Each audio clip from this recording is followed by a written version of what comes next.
Gemma's iridescent silver skin shifted through the electromagnetic spectrum, perfectly camouflaged against the orbital lab's metallic walls.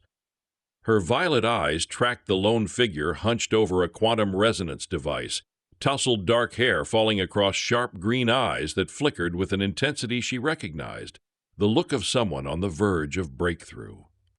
Andrew Marshall, the target, the human whose theories threatened the Concord's carefully maintained galactic order. Her fingers found the neural blade at her hip, its edge designed to slice through thought itself, leaving no trace of foul play. One precise strike to the base of his skull, and the quantum resonance research would die with him. The mission parameters were clear.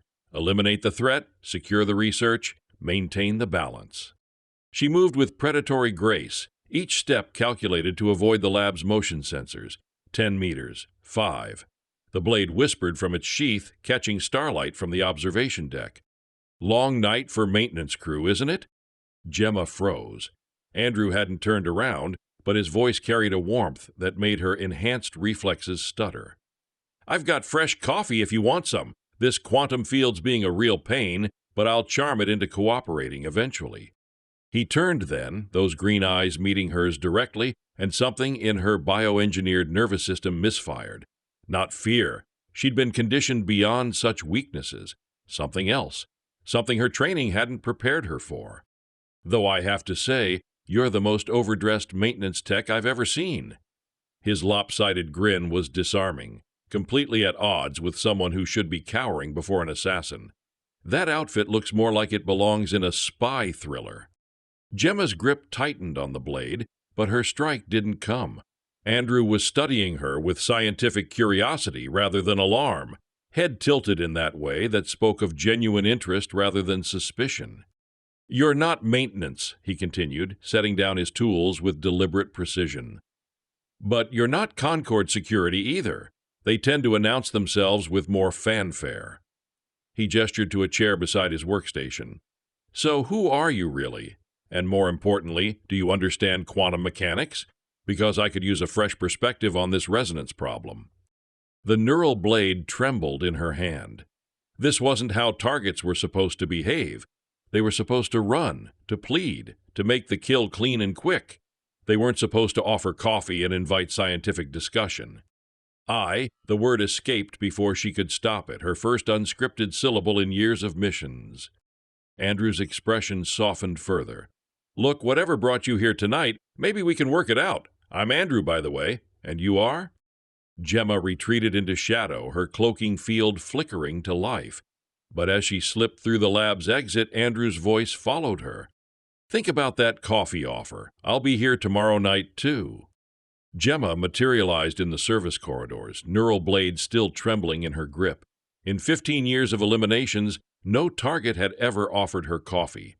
Her handlers at the Order of the Veil had prepared her for resistance, for begging, for desperate attempts at bribery, not casual invitation to scientific collaboration.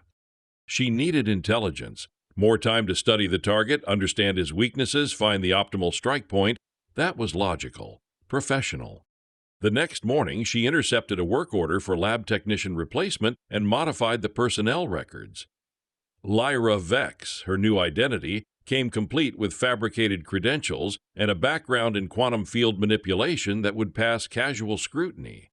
Andrew looked up from his device as she entered, that same lopsided grin spreading across his angular face. The mysterious midnight visitor returns, though I have to say the maintenance uniform suits you better than the whole ninja assassin look. Gemma's fingers twitched, her tell, the one micro-expression her conditioning couldn't quite suppress. I am here to assist with technical maintenance. Right, technical maintenance. He gestured to the quantum resonance array, a maze of crystalline matrices and energy conduits that hummed with barely contained power. Think you can handle field calibration on a device that's half theoretical physics, half controlled explosion? Despite herself, Gemma found her gaze drawn to the elegant mathematics underlying the device's construction. The quantum field equations were unlike anything in Concord archives, not just advanced, but approaching the problem from an entirely different philosophical framework. Your resonance patterns, she said, moving closer despite every instinct screaming danger. They're not following standard harmonic progressions. Andrew's eyes lit up, and Gemma realized she'd made a critical error. No maintenance technician would recognize the theoretical implications so quickly. Exactly! He was animated now, hands moving with surgeon-like precision as he adjusted field parameters. Everyone assumes quantum resonance has to follow wave mechanics, but what if consciousness itself is the missing variable? What if the observer effect isn't just measurement? What if it's literal participation in quantum state determination? Gemma felt something she couldn't name stirring in her chest. Curiosity. The buried part of her psyche that her handlers had tried to eliminate, the part that had once asked questions beyond mission parameters. That would imply quantum consciousness operates outside normal space-time constraints, she heard herself saying. The implications for faster-than-light communication alone would revolutionize everything. Andrew was studying her now, green eyes sharp with something beyond professional interest. Where exactly did a maintenance tech learn theoretical quantum mechanics? The lie came automatically. Technical training includes advanced field theory and consciousness studies. He leaned back against his workstation, crossing his arms. Come on, Lyra. I may spend my time talking to quantum fields, but I'm not stupid. Who are you really? For a moment, Gemma's carefully constructed cover wavered. Andrew wasn't looking at her with suspicion or fear, but with genuine curiosity. The same expression he'd worn while examining his quantum device, the look of someone who'd found an unexpected puzzle. I am. She paused, searching for words that weren't lies but wouldn't compromise her mission. I am someone who finds your work intriguing. Andrew's grin returned, softer this time. Well, intriguing mystery woman with inexplicable quantum expertise, would you like to help me save the universe? Fair warning, the pay is terrible and the coffee is worse, but the theoretical implications are spectacular. 3 days into her infiltration, Gemma realized she was failing at more than just assassination. Every conversation with Andrew pulled her deeper into intellectual territory her handlers had never mapped. Worse, she was starting to enjoy it. Your consciousness integration theory, she said, adjusting field resonance while Andrew calibrated the quantum matrices. It assumes awareness operates outside conventional physics, but consciousness could simply be an emergent property of sufficient complexity. Andrew paused, tool halfway to a connector, and gave her that head tilt that meant he was genuinely considering her words. Emergent properties don't explain quantum measurement collapse. When we observe a system, we're not just recording data, we're fundamentally altering reality at the quantum level. Or we're simply becoming entangled with the system we're observing, Gemma countered, her violet eyes brightening with the first genuine intellectual engagement she'd experienced in years. Entanglement doesn't require consciousness to be special, just sufficiently complex information processing. But that's exactly my point. Andrew set down his tools entirely now, turning to face her with that intensity that made her enhanced reflexes stutter. What if consciousness isn't just information processing? What if it's the universe's way of observing itself into existence? The words hit her like a neural disruptor.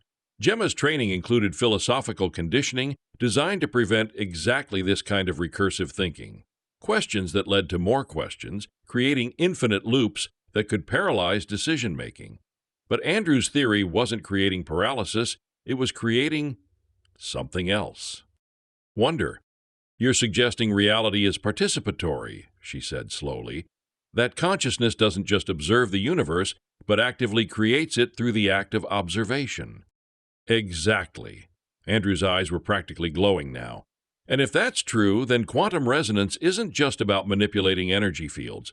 It's about conscious entities collaborating with the universe to reshape reality itself. Gemma felt her carefully maintained emotional barriers wavering. In the Concord, knowledge was compartmentalized, rationed, controlled. Scientists worked on approved projects within predetermined parameters, but Andrew was talking about consciousness as co-creator, about intelligence as fundamental force. It was dangerous, heretical, revolutionary. It was beautiful. The implications, she whispered, then caught herself.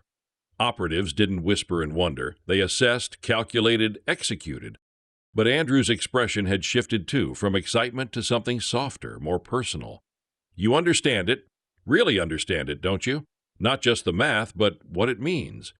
The moment stretched between them, heavy with possibilities Gemma couldn't name. Andrew stepped closer, close enough that she could see flecks of gold in his green eyes, close enough that her enhanced senses picked up his scent. Coffee, ozone from the quantum fields, and something uniquely human that made her pulse quicken. "Lyra," he said softly, "I don't know who you really are or why you're here, but I know you see it, the beauty in the equations, the possibility that we're not just observers, we're participants." Gemma's hand moved instinctively to her concealed blade, but not to draw it, to steady herself against the vertigo of standing at the edge of something vast and unknown. "Andrew," she began, then stopped. What could she say? That she was here to kill him? That his beautiful, dangerous theory was exactly why the Concord wanted him dead? That for the first time in her engineered existence, she was questioning her purpose? "I see it," she admitted instead, the words barely audible, "and it terrifies me." Andrew's smile was gentle, understanding. Good theories should be terrifying. They show us how much we don't know about the universe, about ourselves.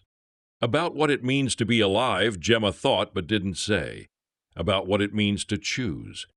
The encrypted transmission arrived during Andrew's sleep cycle, piggybacking on routine maintenance signals to bypass detection. Gemma accessed it through her neural interface, expecting mission updates or extraction protocols. Instead, she found surveillance footage that made her enhanced blood run cold. Star systems dying, not from natural collapse or alien conflict, but from systematic energy extraction.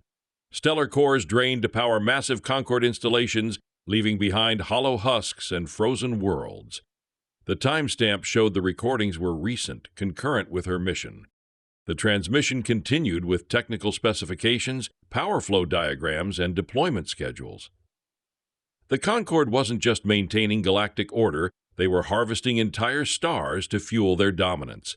The scale was breathtaking, genocidal, and completely unreported in any intelligence briefing she'd received. Gemma's fingers trembled as she accessed deeper files. Colony worlds evacuated with 12 hours' notice. Refugee populations dispersed to labor installations. Ecosystems reduced to raw materials for the star harvesting apparatus. All classified beyond her clearance level. All hidden from operatives like herself who might develop inconvenient scruples about mass extinction. "Lyra, you okay?" Andrew's voice made her spin, neural interface automatically concealing the transmission.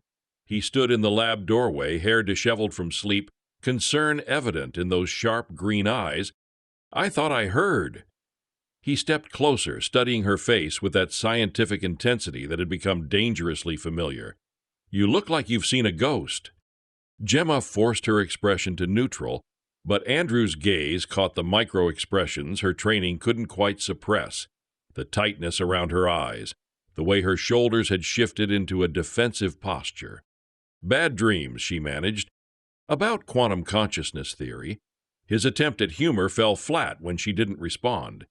"Lyra, what's wrong? And don't say nothing. I may be obsessed with theoretical physics, but I know distress when I see it." The rational response was deflection. Maintain cover, complete the mission, eliminate the complication.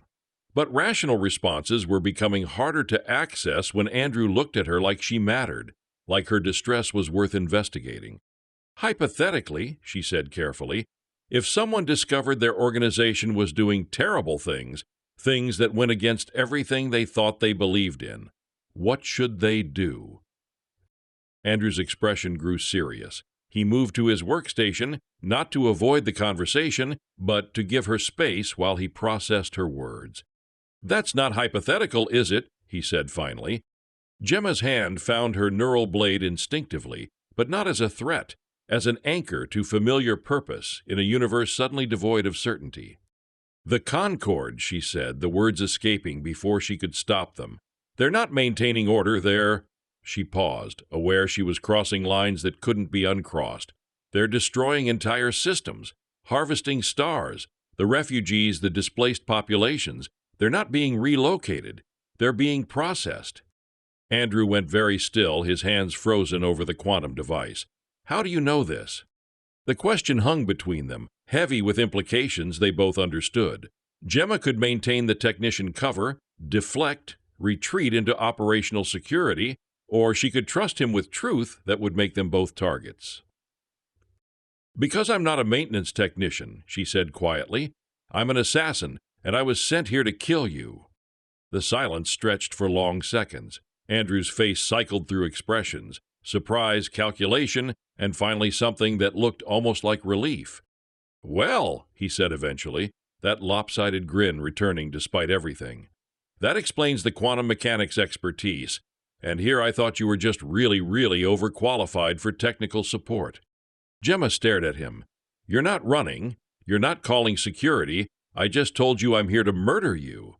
"Were," Andrew corrected gently. "Past tense. Because if you were still planning to kill me, you wouldn't have told me about the star harvesting. And you definitely wouldn't look like your world just fell apart." He was right, and that terrified her more than any mission briefing ever had. The Concord envoy materialized in Andrew's lab without warning, its insectoid frame filling the space with an alien authority that made the air itself seem heavier. Multifaceted eyes fixed on Gemma with cold disappointment, while clicking mandibles conveyed displeasure in harmonics that bypassed conscious thought. "Operative 77 Keth," the creature said, using Gemma's designation rather than her chosen name. "Your mission parameters were explicit. Explain this deviation." Andrew stepped protectively in front of Gemma, a gesture both touching and futile. "Let me guess, your management." The envoy's attention shifted to him with predatory focus. "Dr. Marshall, your theoretical work has created complications. The Concord appreciates human ingenuity, but certain discoveries threaten established order." "Established order built on stellar genocide," Andrew replied, his voice steady despite the alien presence that radiated menace like heat from a forge. "Funny how that wasn't mentioned in any of our diplomatic exchanges." Gemma felt the familiar weight of duty warring with something newer, more fragile. The envoy represented everything she'd been created to serve: order, stability, purpose. But that purpose now tasted of ashes and dying stars. "Operative," the envoy clicked, mandibles spreading in what might have been a smile. "Your emotional compromise is noted but irrelevant. Complete your assignment or face reconditioning." "Tell her why," Andrew said suddenly. "Tell her why you're really harvesting stars, because I don't think she knows the whole truth yet." The envoy's multifaceted eyes shifted between them, calculating probabilities and acceptable losses. Finally, it spoke. 73,000 years ago, the galaxy nearly ended, not from war or natural disaster, but from something older than stellar formation itself, an entity of pure consumption that devours the fundamental forces holding reality together. Gemma felt her enhanced nervous system registering new data, cross-referencing against archived knowledge she'd never been given clearance to access. "The Devourer," she whispered, "the classified files, the sealed archives." "It returns in cycles," the envoy continued, its voice carrying harmonics of ancient fear, each time stronger, each time hungry for more than mere matter and energy. It consumes possibility itself, leaving behind regions of space where physics simply stops. Andrew's expression had shifted from defiance to horrified fascination. "And the star harvesting?" "Creates barriers, zones of controlled energy that can contain the entity's influence." The envoy gestured with one articulated limb toward the lab's observation windows, where distant stars glittered with deceptive permanence. "Every star we harvest buys the galaxy another century of existence." "At the cost of billions of lives," Gemma said, but her voice lacked its earlier conviction. "Billions to save trillions," the envoy replied. "The mathematics are clear. Your human cannot comprehend the scope of what we prevent." But Andrew was already moving, his hands flying over the quantum device's interface with renewed urgency. Show me the entity's quantum signature. If it's consuming fundamental forces, there should be traces, resonance patterns." "Dr. Marshall," the envoy warned, "this knowledge is beyond your species' clearance level." "My species' clearance level just became irrelevant," Andrew shot back. If this thing is real, if it's coming back, then my quantum consciousness theory isn't just academic anymore, it's a weapon. Gemma watched the exchange with growing understanding. Andrew wasn't just challenging the Concord's authority, he was offering an alternative, a way to fight the Devourer without sacrificing entire civilizations to feed barrier generators. Your theory, she said slowly, consciousness as co-creator of reality. If the entity consumes possibility itself, then conscious observation might be the only force capable of restoring what it destroys, Andrew finished. Not barriers, not harvesting, active reality reconstruction through quantum consciousness integration. The envoy's mandibles clicked rapidly, processing implications that challenged 70,000 years of established doctrine. Impossible. The entity cannot be fought, only contained. Says who? Andrew challenged. Because from where I'm standing, it looks like you've been fighting the wrong war for a very long time. Gemma felt something crystallizing in her chest, hard and bright as quantum resonance itself. Not duty to the Concord's order, but responsibility to something larger, to the possibility that genocide wasn't the only solution to an ancient threat. I choose him, she said quietly, violet eyes meeting the envoy's multifaceted gaze. I choose the chance that we can do better. The envoy's form seemed to expand, alien authority radiating outward like heat death itself. Then you choose to be hunted, both of you. The first hunter came during Andrew's next sleep cycle, a Concord eliminator that moved like liquid shadow through the lab's security systems. Gemma's enhanced senses detected it 3 seconds before it struck, just enough time to intercept the neural disruption intended for Andrew's sleeping form. The brief, violent encounter ended with an assassin's corpse dissolving into component molecules and Gemma bleeding iridescent silver from wounds that would have killed an unmodified being. Okay, Andrew said, applying battlefield medical techniques that shouldn't have been in a quantum physicist's skill set. We need allies, and we need them now. The rogue pilot found them before they could locate him, his ship materializing from hyperspace with the kind of precision that spoke of extensive experience avoiding Concord patrols. He was exactly as described in intelligence files, stocky, feathered, with twitching wings and beady black eyes that missed nothing. So, he rasped, studying the lab's scorched walls where Gemma had fought the Eliminator, the rumors are true, the Order's hunting their own operative. Along with anyone stupid enough to help her, Andrew added, which is where you come in. The pilot's beak curved in what might have been amusement. You humans are nuts. I like that. His wings twitched nervously. But the Concord's offering serious credits for both your heads. Why should I risk my ship for theoretical physics and a rogue assassin? Andrew stepped forward, and Gemma watched something she'd seen before. The peculiar human ability to inspire loyalty across species barriers through sheer force of personality.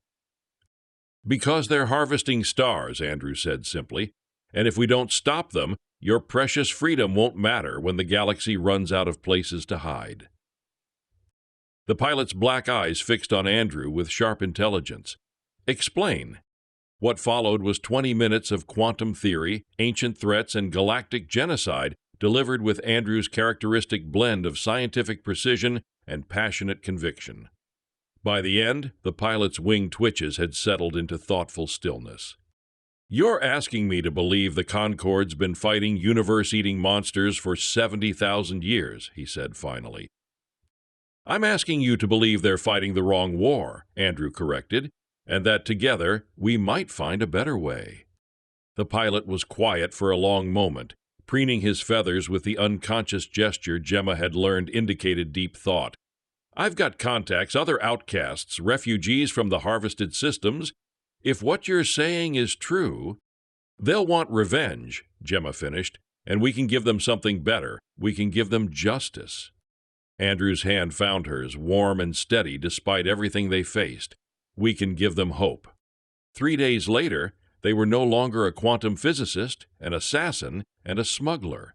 They were the core of something larger, a coalition of beings who'd lost everything to the Concord's utilitarian calculus and were ready to risk what remained for the possibility of a different future. The escaped scientist brought knowledge of Concord installation weak points. The displaced colonist provided access to refugee networks spanning multiple systems. The former Concord engineer offered technical expertise on star harvesting apparatus. But it was Andrew who held them together, his infectious enthusiasm for impossible solutions and his absolute conviction that consciousness itself might be the key to survival. Gemma watched him work, saw how naturally he connected with beings from a dozen different species, and understood why the Concord feared him.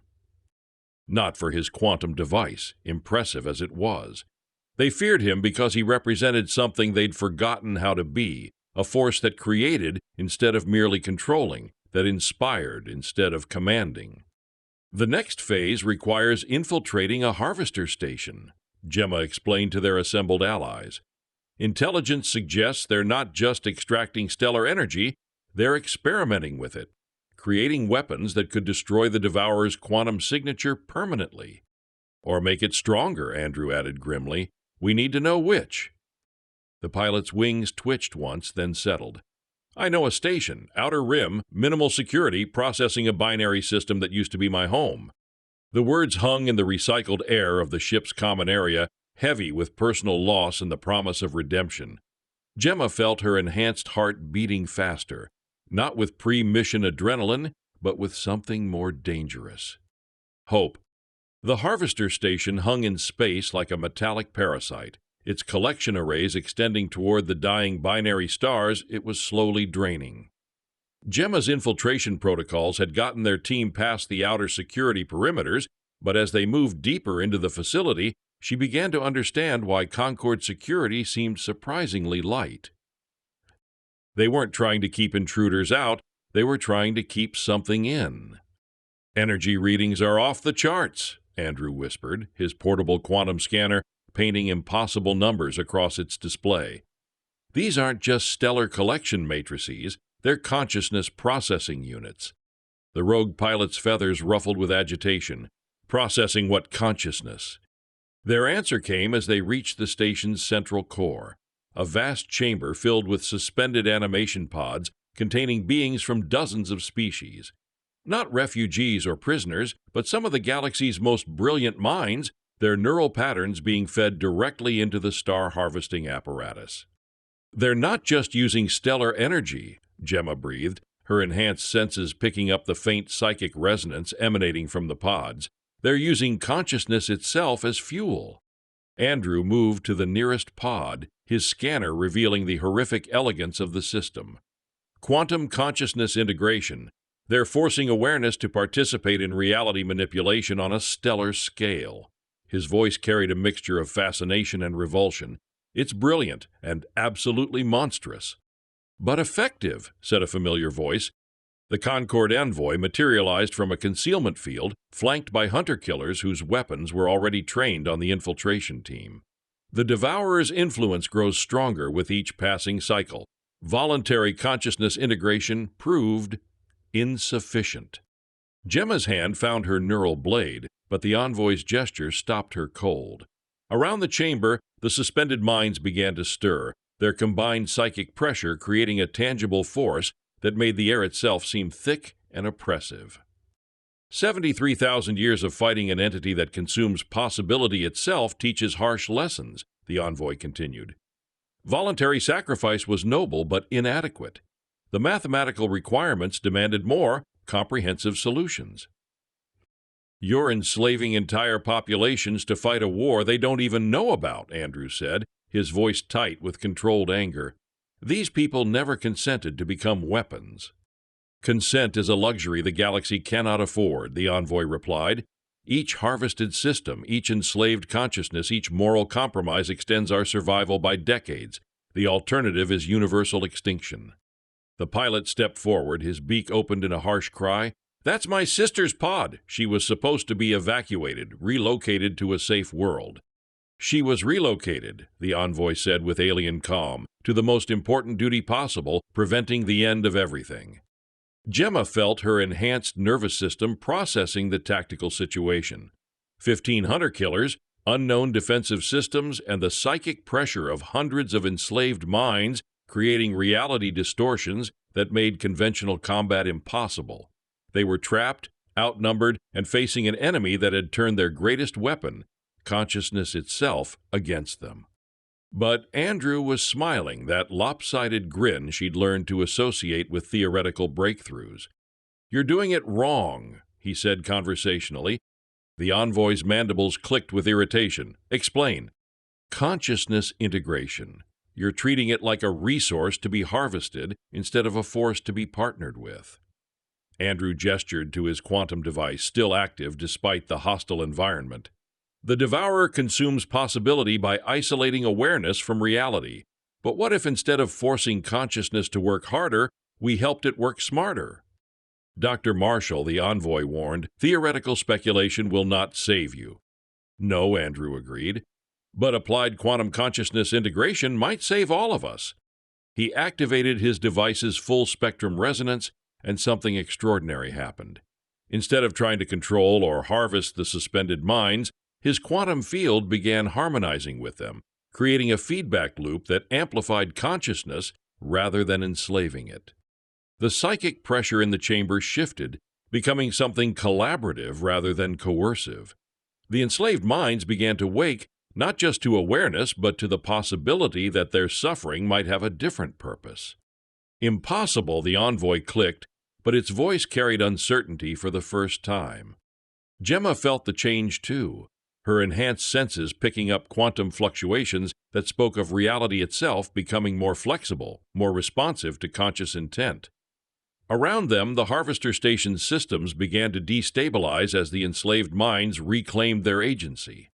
The entity, she realized, it's not just consuming possibility, it's consuming the universe's capacity for change, for growth, for becoming something new. Andrew's grin widened. "Exactly. And consciousness, free consciousness, choosing consciousness, might be the only force capable of restoring what it takes." The station shuddered as the awakening minds began to reshape their reality, and Gemma understood that they'd found something more dangerous than any weapon. They'd found hope. The cascade failure began at the station's quantum core and rippled outward through hyperspace itself, carrying Andrew's consciousness integration pattern to every harvester facility in the sector. Across 17 star systems, enslaved minds awakened to their own agency and began reshaping the reality they'd been forced to maintain. But their liberation had consequences. Energy readings are spiking across all dimensional barriers, the lab assistant reported, his nervous voice crackling through emergency communications from their commandeered Concord vessel. "It's like space itself is destabilizing." Gemma studied the tactical displays with growing unease. The star harvesting apparatus hadn't just been enslaving consciousness. It had been using that enslaved awareness to reinforce the barriers holding the Devourer at bay. With those barriers failing, reality was becoming dangerously fluid. "How long do we have?" she asked. Andrew's hands flew over his quantum device, now modified with technology scavenged from the Harvester Station. "The mathematical models are not encouraging. Maybe 6 standard days before dimensional integrity collapse is enough for the entity to break through." The rogue pilot's wings twitched with barely controlled anxiety. "So we freed the slaves just in time to let the Universe Eater loose? Outstanding tactical planning there." "We didn't have a choice," Gemma said, but her voice lacked conviction. In trying to stop the Concord's atrocities, had they doomed everything they'd sought to protect? Andrew looked up from his calculations, green eyes bright with that familiar intensity that meant he was on the edge of breakthrough. "The Devourer isn't just a force of consumption. It's a quantum consciousness that's been isolated from reality for 73,000 years. What if it's not trying to destroy the universe? What if it's trying to rejoin it?" "Rejoin it by eating everything?" the pilot rasped skeptically. "Think about it," Andrew continued, his hands sketching quantum equations in the air with unconscious precision. "Consciousness separated from reality would experience existence as pure hunger, pure need. It wouldn't understand the difference between integration and consumption." Gemma felt her enhanced intuition processing the implications. "You're suggesting the entity is not malevolent, it's lonely?" "Loneliness on a cosmic scale," Andrew confirmed. 73,000 years of isolation would drive any consciousness to desperate measures to reconnect with reality. The lab assistant's voice interrupted their theorizing. Folks, we're getting reports of reality distortions in the Kepler rim. Space stations are reporting that their corridors are leading to different destinations than they did yesterday, and some of the stars are singing. Through the ship's observation ports, Gemma could see the effects Andrew described. The stars weren't just points of light anymore. They pulsed with rhythms that suggested vast, slow thoughts turning after eons of dormancy. The Devourer was waking up. The quantum consciousness integration, she realized. By freeing the enslaved minds, we didn't just weaken the barriers, we sent a signal across dimensional space that consciousness was actively reshaping reality. "A dinner bell," the pilot muttered, preening his feathers with sharp, agitated movements. But Andrew was shaking his head. Not a dinner bell, an invitation. The entity has been cut off from conscious interaction for 70 millennia. Suddenly, it senses billions of aware minds actively participating in reality construction. "So, what do we do?" Gemma asked. "How do you negotiate with a force that's consumed entire galactic clusters?" Andrew's lopsided grin appeared. The expression she'd learned meant he was about to propose something simultaneously brilliant and terrifying. "We don't negotiate with it. We invite it to a conversation." He began modifying his quantum device again, this time incorporating elements of the station's consciousness integration matrix. The device isn't just a tool for manipulating quantum fields, it's a communication array for conscious entities. If we can create a stable interface between our reality and the entity's dimensional space, we can talk to it, Gemma finished. But Andrew, the risks are less than the risk of letting it break through while still thinking of us as food, he interrupted. Besides, consciousness integration works both ways. If we're going to ask the universe's biggest predator to play nice, we need to understand what it's thinking. The lab assistant's voice crackled with alarm. Energy spike detected. Something big is moving through dimensional space, heading directly for our position. Through the observation port, reality began to bend like heated metal, stars stretching into impossible geometries as something vast approached the boundaries of normal space-time. "It's coming," Gemma whispered, her enhanced senses picking up psychic pressure that made her neural pathways ache. "The Devourer is coming here." Andrew's hands moved with frantic precision over his modified device. "Then we'd better be ready to say hello." The quantum consciousness integration array hummed to life, creating a bridge between their small ship and something old as the galaxy itself, hungry as entropy and desperately cosmically alone. "Andrew," Gemma said softly, violet eyes reflecting the strange light now bleeding through hyperspace itself. "What if you're wrong? What if it really is just a destroyer?" His green eyes met hers, steady and sure despite the universe warping around them. "Then at least we'll die trying to find a better way." The bridge activated with a sound like reality breaking, and suddenly they were no longer alone. The Devourer's consciousness hit them like a tidal wave of pure hunger, eons of isolation distilled into a psychic scream that threatened to shatter their sanity. But Andrew's quantum interface held, creating a buffer zone where human minds could survive contact with something vast beyond comprehension. Through the connection, Gemma experienced the entity's existence. 73,000 years of cosmic loneliness, a primal hunger born not of malice but of a desperate, agonizing need to reconnect with the reality from which it had been severed. The Devourer was not a malevolent force, but a colossal ancient consciousness, accidentally isolated from the universe it was meant to be a part of.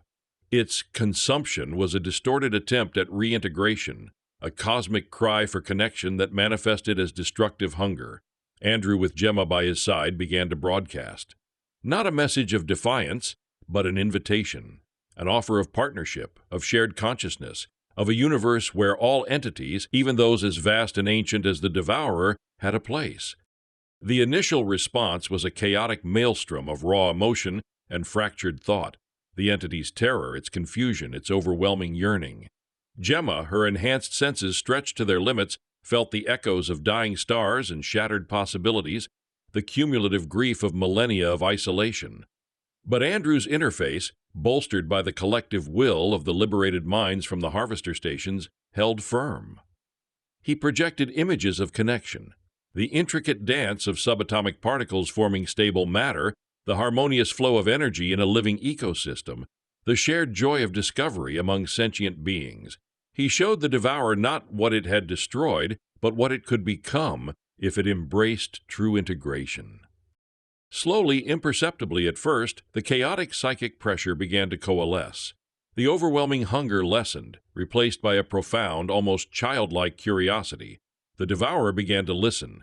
It absorbed the concepts Andrew projected, not as data to be consumed, but as patterns to be understood.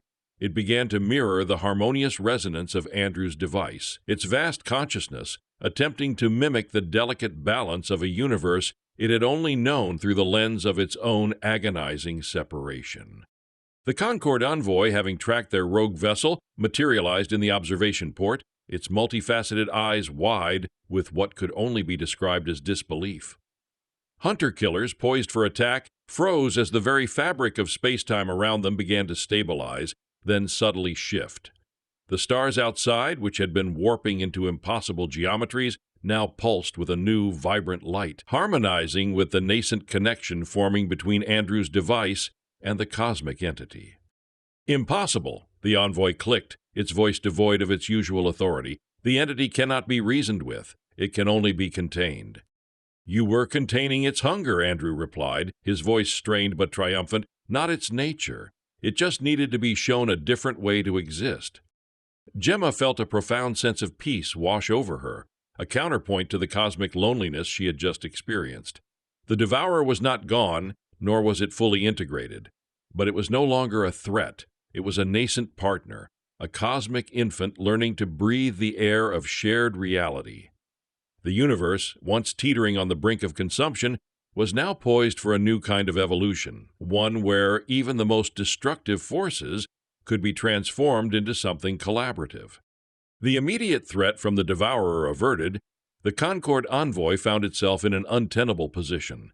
Its entire 73,000-year strategy had been predicated on a misunderstanding of the entity. The star harvesting, the forced consciousness integration, all of it was revealed as a brutal, unnecessary sacrifice.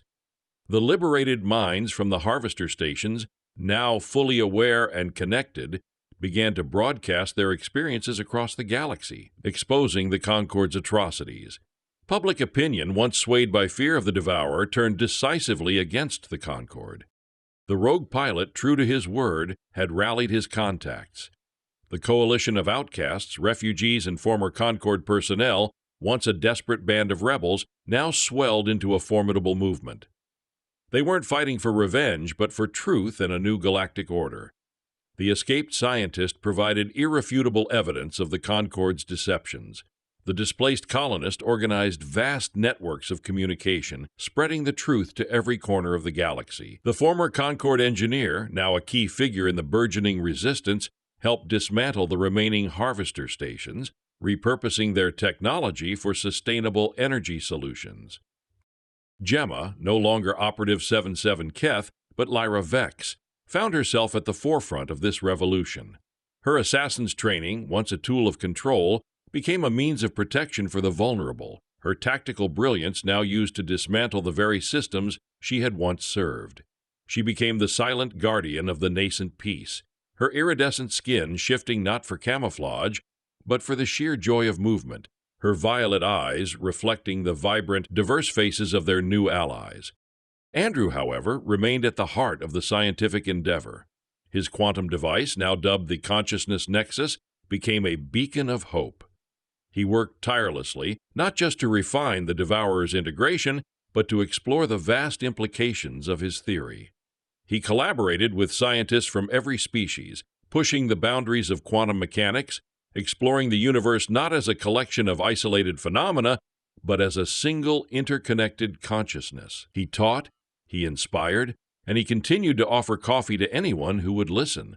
His lopsided grin a constant reminder that even the most terrifying challenges could be met with curiosity and collaboration.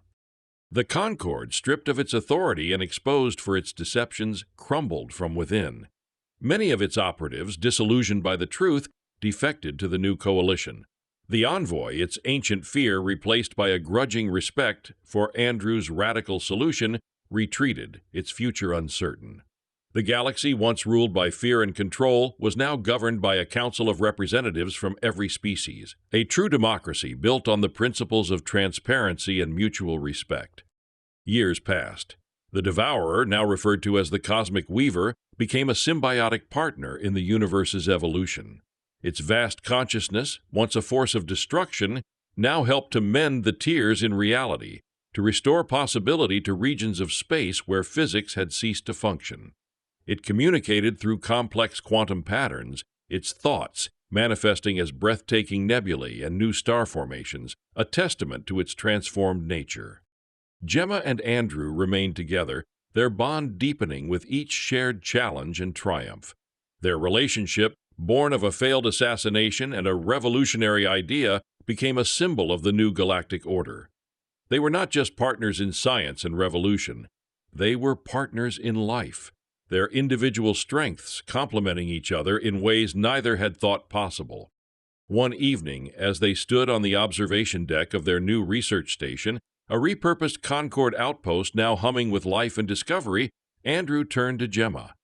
The stars outside, once distant and cold, now seemed to pulse with a shared awareness, a vibrant tapestry woven by the Cosmic Weaver. "Remember that first night?" he asked, his green eyes twinkling.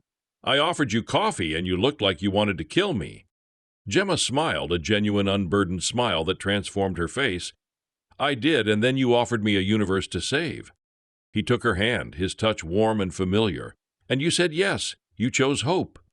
She leaned her head on his shoulder, her iridescent skin shimmering softly in the starlight. "It was the easiest choice I ever made." The universe was vast, full of unknowns, but for the first time in her existence, Gemma knew she was exactly where she was meant to be, with the person she was meant to be with, building a future where even the most terrifying possibilities could be transformed into something truly beautiful. The story of the alien assassin and her human target had ended, but the story of Lyra and Andrew and the universe they helped to reshape had just begun.